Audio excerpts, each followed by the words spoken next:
So Shri Krishna tells Arjun, non-violence, truth, freedom from anger, renunciation, tranquillity, aversion to fault-finding, compassion to living beings, freedom from covetousness, gentleness, modesty, and steadiness, which also means absence of fickleness. The first divine quality described in this verse is ahimsa, non-violence. Ahimsa, non-violence, is one of the 5 Mahavrat, the noble truths of Jainism. One does not perform violence towards other creatures. We consider the meaning of violence to be killing flies. People say that we don't kill flies and that's why we're non-violent. A person does not kill flies, but he kills people. There are so many families in which they say, I am non-violent, I do not kill flies. Look at that naughty fly, kill it. They do not want to kill it themselves, and so they make somebody else kill it. They get their servant to kill it. Ahimsa, non-violence, is completely different thing. Ahimsa, non-violence, is when one's mind, speech, or body does not give anybody any type of hurt. This is a very great quality. I've spoken about this in the last chapter. I spoke in detail how there are many different types of ahimsa, non-violence. It is when one does not give difficulties to another person with the mind, body, or speech. We take ahimsa, non-violence, in a negative meaning to mean a person who does not kill others. This is not what it is. A true person with the quality of ahimsa, non-violence, is one who makes others live. A person who only does not kill is not a person with the quality of ahimsa. A person who has the quality of ahimsa makes others live. And by saying that he makes others live, I mean that he makes other people great by the body, by the mind, by the intellect, and with the feelings. This is a person who has the quality of ahimsa, non-violence. If he has to suffer difficulties, then he'll do so, but he won't give it to others. This is the quality of ahimsa, non-violence. The next divine quality described in this verse is satyam, truth. Satyam, truth, is not to just state the fact. Just stating the reality is not just satyam, truth. It is said in our scriptures that one should state the right thing, and also that one should state that which is pleasant. This is called satyam, truth. Saying what is in one's antakaran, inner being, clearly and dearly, so it's not said clearly by hurting someone, is satyam, truth. Both these things are necessary for satyam. Satyam bruyat, priyam bruyat, apriyam na bruyat. Speak the truth in such a way that it should be pleasing to others. Do not say things that will not be pleasant to others. Many people say that we tell the truth, but it feels very bitter to them. Truth that feels bitter is wrong. Satyam, truth, should be pleasant. There is a reason for this, that when we're saying the truth, then we should have a feeling in the heart that what will be the good of the other person, and that is what we're trying to say. When we're trying to say something for the good of the other person, then how can we say it to them unpleasantly? When a pharmacist is making medicine, then if there is bitter medicine, then they put a sugar coating over the bitter medicine. In the same way, when you're telling something to someone and giving them medicine in the form of words, then you're saying it to get rid of the faults of the other person, that there must be a sugar coating to it. And by putting the sugar coating on it, the satyam, the truth, will not become mild. Satyam, the truth, will become more powerful. Satyam will become more acceptable. And very few people know how to speak this truth. Satyam bruyat, priyam bruyat. Speak the truth in such a way that it should be pleasing to others. This is a divine quality. Only a person who walks on the divine path, or a person who has divine qualities, can speak this satyam, truth. When I'm explaining to youngsters, then I say it very straight that when you give sweets to someone, then you look so good. And if you give cake to someone, then you look so good. This is because you're giving something sweet to them. In the same way, when you're saying something for the development of the other person, and saying something to rectify a fault in another person, then you should give it to them as if you're giving them a sweet, or as if you're giving them a cake. It is only then that this person will accept it, otherwise he will not accept it. Satyam, truth, is a divine quality. And this can only happen when one has love towards the person to whom they're telling the truth. Otherwise it will not happen. You may be telling the truth of everyday life, but if you do not have feelings towards the other person to whom you're telling it to, and have a feeling of contempt towards them, then that truth will be like a spear to them, and that truth will be like a rock to them. But if you have love in your heart towards the person you're telling the truth to, then the truth will become clear. This is when one has feelings towards the other person. Satyam, truth, is not what we're saying, but the truth that the listener on the other side is taking. Otherwise, when people keep playing and playing with words, then even if what they're saying is factually true, then what do lawyers and businessmen do in stretching the word as much as they can? People in the field of law, in my field, are experts at this. They write it in such a way that we do not fall into bondage once again. This is how they write. They keep it very open and they keep it very loose. They therefore make the language so dry. When you read a legal document, then you'll know. They make the language so dry, and yet they've placed words to twist the meaning around. This is not satyam, truth. Truth is well set and truth is clear. The fewer the words in which satyam, truth, can be said, the more effective it is. You should never have to expand too much on truth. It is always direct. This is truth. That which can develop the life of another person can also be called truth, satyam. People only consider truth to mean telling people what they think is right. This is not satyam. Yes, I find it to be right, but there is no development for the other person in this, and that is why it is not satyam, truth. The next quality of a divine person is akrodha, freedom from anger. One should not get angry, and the scriptures show the extreme that one should not even get angry towards people who have insulted one and who have done something wrong towards one. This is the divine quality. There are very few people that can do this. As soon as someone finds out that someone did something wrong to them, then that person begins to jump like a spring straight away. People should be more careful. There's a very big thinker of Europe called Gurdjieff. Anyone heard of him? Gurdjieff? He had people such as P.D. Ouspensky as his pupils. Gurdjieff was uneducated and P.D. Ouspensky was a person of knowledge in mathematics, but Ouspensky was a pupil of Gurdjieff. Gurdjieff was completely uneducated. We would have forgotten Gurdjieff, and we would have forgotten who Gurdjieff was if it wasn't for Ouspensky. Ouspensky wrote down Gurdjieff's teachings in books, and these are the books we have today, as a result of which we have found out who Gurdjieff was. Ouspensky has written a very nice book called Tertium Organum, the Third Canon of Thought. Those who have a interest in serious reading should read P.D. Ouspensky's Tertium Organum, the Third Canon of Thought. He proved divine experiences in life mathematically.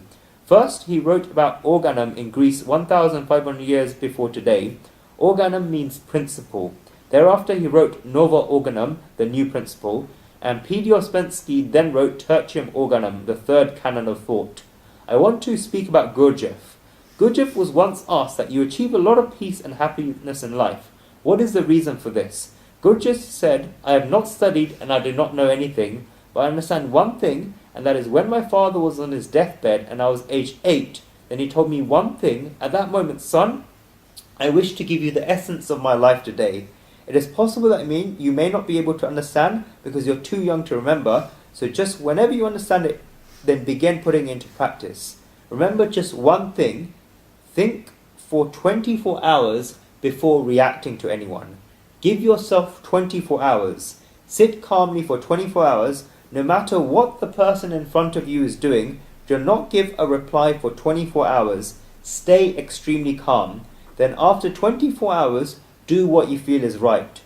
Gurdjieff says, if I became successful in my life, then it's as a result of this one thing. Because I was of the age of 8, I did not understand much. My father told me to put this into practice when I grew older, but I put it into practice from the first day.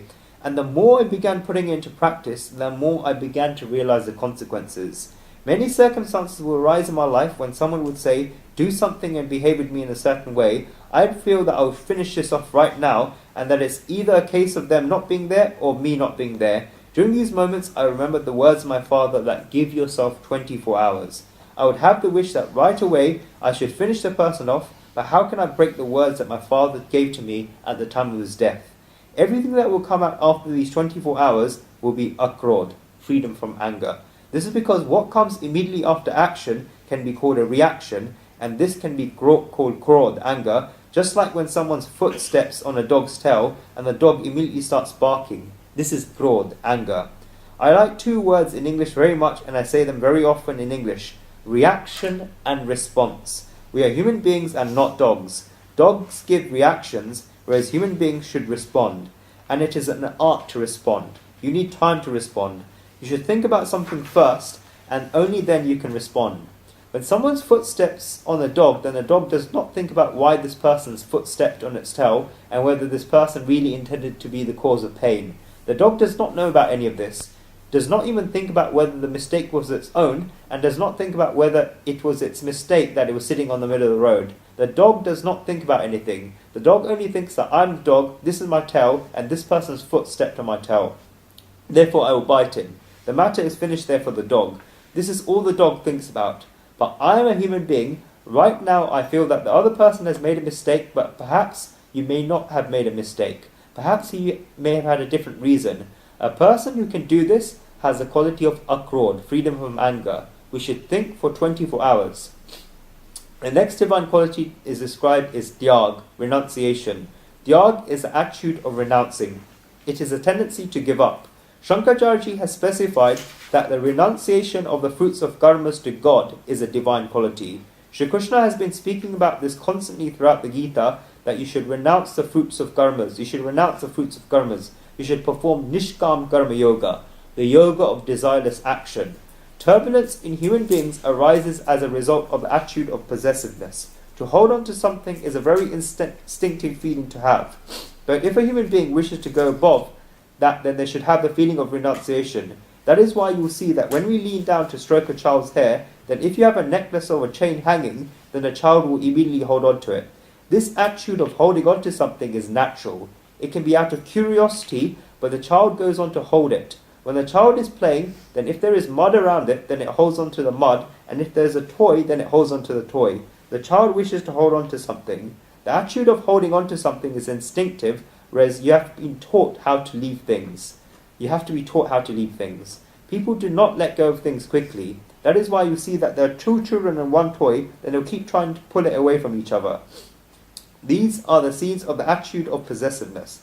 Then the parents say that, child, are you not the eldest? Should we not then give it to the youngest? They have to teach this to the young child. The child does not give it instinctively. This is fine because it is a child of the ages of 2 to 4, and you have to teach this to the child, but you even have to teach a 40-year-old to let go, let go. One should learn tyag, renunciation. When divine qualities come, then tyag, renunciation, becomes instinctive. All the turbulences that are there in life are because people hold on to things and because of possessiveness. In the 12th verse of the 12th chapter of the Gita, God said, Tyaga shantir antaram. On renunciation immediately follows peace. Peace immediately follows on tyag, renunciation. Tissue. The very consequence of tyag, renunciation, is peace. And that is why you see that when God describes divine qualities, immediately after the quality of tyag, renunciation, he mentions the quality of shantir, tranquility. After tyag, renunciation comes shantir, tranquility. After tyag, renunciation, only shantir, tranquility comes. And after tyag, renunciation, shantir certainly comes. Remember these three statements. It certainly comes, one loosens the grips, thank you. Then shantir, tranquility immediately comes. These are the divine qualities. The divine quality of shanti, tranquility, means the cooling of one's antakaran, inner being. Shanti, tranquility, is the absence of turbulences and turmoils that arise in one's antakara, inner being, because of rag, attractions, and dvesh, repulsions. Both of these energies keep pulling us. One is rag, attractions, and the other is dvesh, repulsions. We keep running backwards and forwards because of these. There are some objects that we run towards and some objects that we run away from. Shanti, tranquility, is when this running around stops. This is what shanti, tranquility is. It is the shanti of one's antakaran, inner being. There is no prohibition to the activities of the body going on the inside. There must be shanti, tranquility on the inside. The reason why there is no happiness in life is because there is no shanti in life. In the second chapter of the Gita, God said, Ashantasya kuta sukham. For the unpeaceful, how can there be happiness? One needs shanti, tranquility. The longer the time for which a person is sitting in shanti, then consider that their life is like that. A person who has shanti, tranquility in their lives will get happiness. Shanti, tranquility is a divine quality. Therefore, whenever a person is peaceful, then you'll be able to see a divinity in them. If you wish to try an experiment, then do so. For 10 minutes, sit in peace. This is a peace of mind, peace of the speech, and peace of the breath. Sit there completely at peace. Then you'll be able to experience this for yourself. If you start running around for 10 minutes, running around talking non-stop, threatening people, creating turbulence in your mind, and all of this, then see the consequences that will come. Shantir, tranquility, is a divine quality. The next divine quality is aversion, aversion to fault finding. This is a new word and we'll have to understand it. This is because we have been taught about tyaga, renunciation, and shanti, tranquility, many times. Now we will understand what aversion, aversion to fault finding means. Shankaracharya says that aversion means sitting with one person, not aversion, the opposite of it, fault finding, means sitting with one person and talking about the faults of another person. And aversion, aversion to fault finding, means not doing this. Parasmaya pragati karanam paishanam tada bhava apaishananam. The literal meaning of randra is faults. In short, we should not do the things that we are all currently doing. This is apaishanam, aversion to fault finding. Not talking in the way that we're ordinarily talking is apaishanam, aversion to fault finding. This is because this is what ordinary talks are like. If we sit with one person, then we immediately talk about the faults of another person. All of this is paishanam, fault finding. Apaishanam, aversion to fault finding, is a divine quality. This is the attitude of not showing the faults of one person to another person. What is a person who finds faults like? He keeps talking to one person about the other person's faults, and through this he creates bad feelings in this person's mind about the other person. He creates bad feelings in this person's mind towards the other person. He sits with a stranger and tells them that the other person has a lot of faults. All of this is fault finding. This is a demonic characteristic. It is an evil characteristic and it's a bad attitude. Aversion, aversion to fault finding, is a divine quality. Ramanujacharya says aversion, aversion to fault finding, is not saying something that will cause detriment to another person. Panamanat kar vakya nivedana karanam. Through our words and through our speech, no such thing should come because of which another person is detrimented. You should certainly not do it on purpose. If you avoid doing this, then this is divinity, and it is a divine quality. In the Sri Ramcharitmanas, Goswami Tulsidas Ji writes in the Uttarkand that Agaki pisunata sumaku ana. Is there a greater sin than talking about the faults of someone one does not know to a third person? Giving a bad description about a person one does not even know to a third person, which is sadism, is different to criticizing another person. In sadism, there is an intention to draw a bad picture about another person, and through this to make efforts to damage them either financially, societally, or mentally. Criticism can perhaps be impotent, but in sadism there are efforts. By this, I absolutely do not mean to say that criticism is good. Criticism is also wrong, but sadism is even worse than this. How does this go away? When does sadism come? Our scriptures describe that the more that divinity comes to a human being, then sadism goes away. What is the reason for sadism? Two things are there in sadism. The first is the perspective of seeing faults. Such a person only sees the faults of another person. Second, there is the attitude of repulsion. When a perspective of seeing faults and an attitude of repulsion meet together, then sadism comes. We see somebody's faults and see that they're walking on a wrong path and dirty. For example, we see that their hair is messy, but we do not have a repulsion towards them, and we just ignore that person. But if you saw a beggar sitting on the street that was dirty, then you never sit down to talk about the faults of this person to another. The reason for this is that you do not have any repulsion towards this beggar. You saw his fault, and despite this you do not talk about him. When the perspective of seeing faults and the attitude of repulsion both come together, then sadism comes. Therefore, a repulsion towards another human being would have to be there for sadism to come. A contempt for them would be a perspective for this, and both of them would come. That is why the person feels that he should try to ruin something of the other person, and he is not able to ruin them in another way, so he makes efforts to ruin them by talking about them. This is a demonic attitude. After attaining divine qualities, the closer the human being goes towards divinity, then first of all the attitude of seeing faults goes away from them. The perspective of seeing faults goes away. They do not see anything bad at all. When a person begins to see the Supreme Soul everywhere, then how can he see faults there? If the Supreme Soul were the creator of the entire world, then there are no faults anywhere. And secondly, there is no attitude of repulsion. Siya Ram me sabaj gajani karu pranam chori chukapani. I see Siya Ram everything in the world. I offer obedience to the miscreants and also to the doers of goods. Doers of good, says Goswami Tulsidas. How can the attitude of repulsion remain in this, and how can contempt towards anyone remain when they see Siya Ram in the entire world? When both of these goes away, then sadism goes away. At that time, the quality of apashanam, aversion to fault-finding, manifests. The next divine quality is bhuteshu daya, compassion to all living beings. This is the feeling of compassion towards all creatures. The definition of daya is given in the Jalbadaran Upanishad.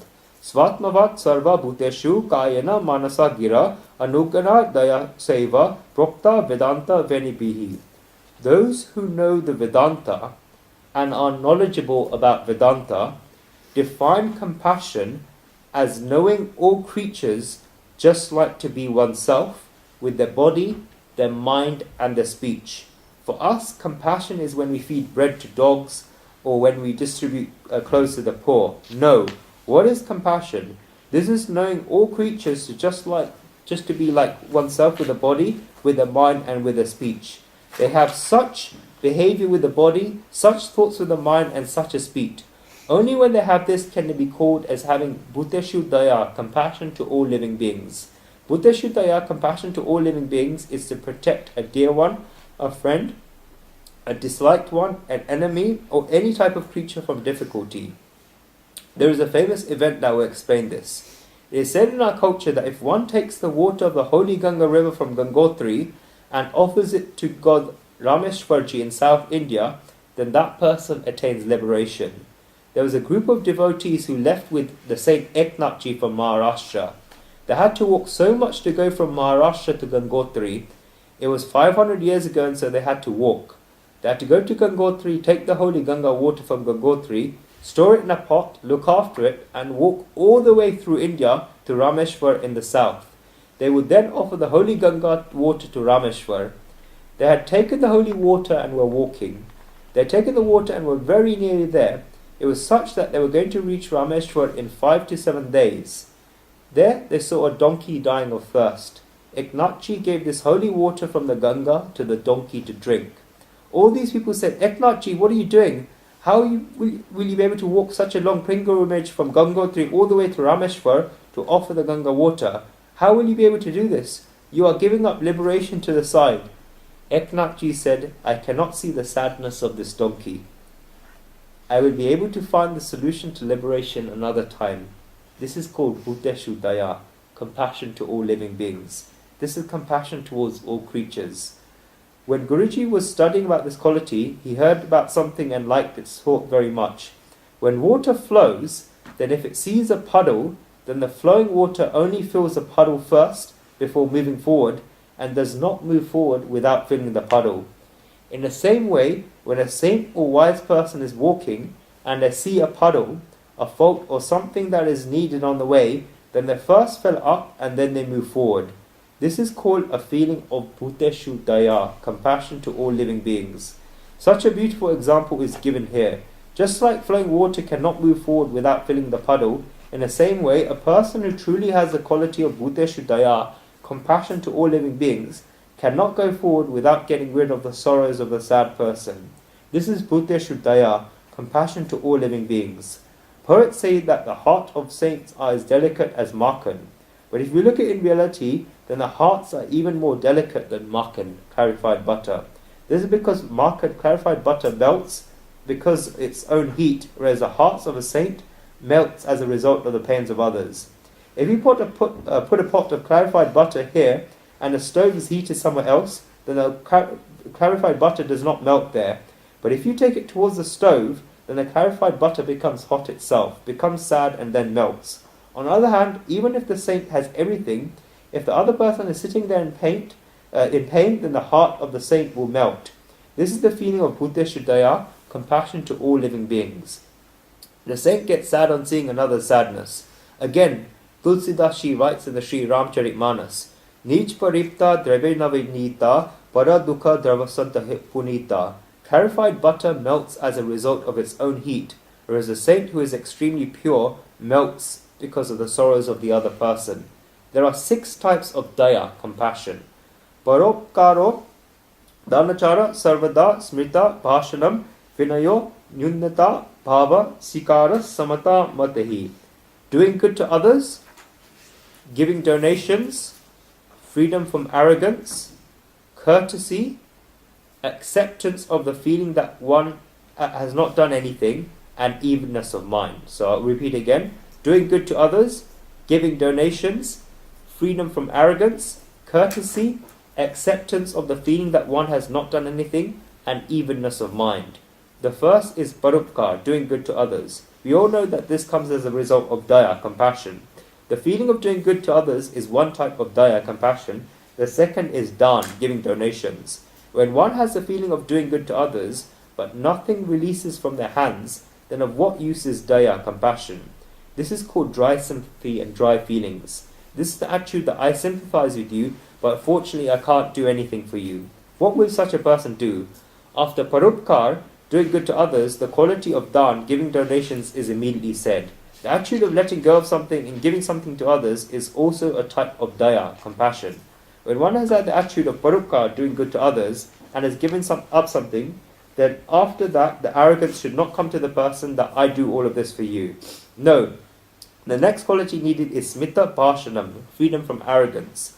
With as much straightforwardness that one is free from arrogance, one should have the next quality, that is vinaya, courtesy.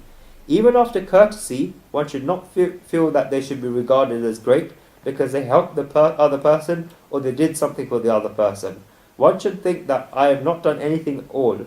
This is nyunata bhaya sikaras, the acceptance of the feeling that one has not done anything. And when does this come? It comes when one has the next quality of samata matahi, evenness of mind. Shri Krishna said earlier in the 48th verse of the 2nd chapter of the Gita that samatve yoga uchyate, evenness of mind is called yoga. Compassion and love increase together and decrease together. One should have daya, compassion towards all creatures. The next divine quality described in this verse is aloluktvam, freedom from covetousness. Shankaracharya says that aloluktvam, freedom from covetousness, is when the objects of sense such as words, touch, appearance, taste and smell are all nearby and near the senses, and not only that, but one has the power to enjoy material enjoyments, yet no inner deformities arise. Indriyanam vishay sangritu avakriya. Here and there is no craving and there is no covetousness. This is the quality of aluluktvam, freedom from covetousness. Two things are said here. One has material objects and one also has the power to enjoy them, yet no inner deformities arise. When one has diabetes and sweets, then you cannot call this aluluktvam, freedom of covetousness. When one cannot digest food properly and stops eating hard foods, then you cannot call this aluluktvam. When one's teeth have fallen off and one stops eating hard foods, then this is not aluluktvam. It is when we have objects close to one and one has the power to enjoy them, yet no deformities arise inside the person. Not only that, but no deformities arise in the mind. When one does not enjoy the material objects, then attractions for them may still arise in one's mind. One should have the quality of aluluktvam, freedom from covetousness. This is a very necessary quality. Ramanujacharya says that a person with the quality of aluluktvam has no type of attractions. Visheshu nispruhatvam. Therefore, when objects come to him, then he uses them, but he does not run after the objects. He thinks that objects are for me, I am not for the objects. When one has this attitude, then it's called aluluktvam, freedom from covetousness. In the Srimad Bhagavad, there's a very beautiful story of Sudamaji. Dwarikadish, Shri Krishna gave him everything, including wealth. Sudamaji did not ask for it, and Dwarikadish sent him everything. Sudamaji enjoyed all of this. It's clearly written in the Srimad Bhagavad that Vishayan Jayayan Yakshan Bo Buje Nati Lampata. He enjoyed the material pleasures given to him by the Supreme Soul, but he did not ever become rakish because of them. Sudamaji enjoyed the wealth given to him by the Supreme Soul without becoming rakish over it. Shri Krishna gave Sudamaji everything, such as a big house, wealth and everything, but Sudamaji did not think that I cannot live in this bungalow and I'll go away. He did not say this. Shri Krishna gave it to him, and Sudamaji chanted Dwarika Desh Ki Jai, victory to the Prince of Dwarika. Sudamaji stayed in the big house and stayed in it very nicely. It is written very clearly near the end of the 21st chapter of the 10th canto of the Srimad Bhagavad that Sudamaji enjoyed the material pleasures given to him by the Supreme Soul, but he did not ever become rakish because of them. He did it without becoming rakish. He had the attitude that I'll carry on my work, God will keep giving me. What has he got? What he has to give and what can be collected will be collected. This is the quality of alaluptvam, freedom from covetousness. This is steadiness, and it's very difficult. This is because when we ourselves are steady, then the people around us will shake us. This happens. This is the quality of alaluptvam, freedom from covetousness. Sridhar Swami says that the absence of the feeling of greed is alaluptvam, freedom from covetousness. This is when a person does not have to come out of his mouth when he sees objects. The next quality described in this verse is mardavam, gentleness. Shankaracharya defines mardavam, gentleness, as having no cruelty. Mudita akroryam. We saw earlier the divine quality of arjavam, uprightness, coming from the root ruju, sensitivity, and here we have the quality of mardavam, gentleness. Both of these qualities are very close to each other, but what is the difference between them? Arjavam, uprightness, is a quality specifically of the body and behavior, whereas mardavam, gentleness, is a quality typically of the mind and the heart. Arjavam, uprightness, towards others means straightforwardness in everyday life. It is related to the body and the body gets predominance. On the other hand, the quality of mardavam, gentleness, that has come up now has predominance for the mind and the heart. It is when one has no cruelty towards anyone. It is when one has delicateness. Ramanujacharya defines mardavam, gentleness, as not having any hardness in them. Akakriyam. What are our great saints like? Vajradapi katorani rudani shunam api. They are stronger than even a thunderbolt, but their work, their behavior and their feelings are softer and more delicate than a flower. This is what a great saint is like. They have delicateness. Madhusudana Saraswati Ji says it very nicely that the quality of madhavam, gentleness, of a saint is such that his students, opponents or gossipers keep giving rise to false arguments, yet he addresses them with very pleasant speech. Despite them giving false arguments, he addresses them and speaks to them with a lot of peace in clear language. This is called madhavam, gentleness. The next divine quality is hiri, modesty. It is a feeling of shyness. Ramanujacharya says that this is the shyness and hesitation that arises in one's mind before performing a wrong deed. Akarya karane viraha. This is when one thinks that, can I really do this? This is a divine quality. At the least, this is in each and every person, that when they are about to do something wrong, then they think that I cannot do this. When one experiences hesitation before performing actions that are opposed to the laws set out in the scriptures, then this is modesty. That is why you see that this raw material is there in everyone. How much have we manifested out of this? How many seeds have we let go out of this? And how many flowers or fruits have grown out of these seeds? From the answers to these questions, it is decided how far we have walked on the divine path. This is because this attitude of hidden modesty is there in people with divine qualities. The next divine quality is achalpanam, steadiness and absence of fickleness. Shankaracharya says that achalpanam, steadiness and absence of fickleness, is the absence of the wasteful activity of the tongue, hands, feet, speech, etc. Asati prajayone vatpari pradinam avyaparire trutvam. This is called achalpanam, steadiness and absence of fickleness.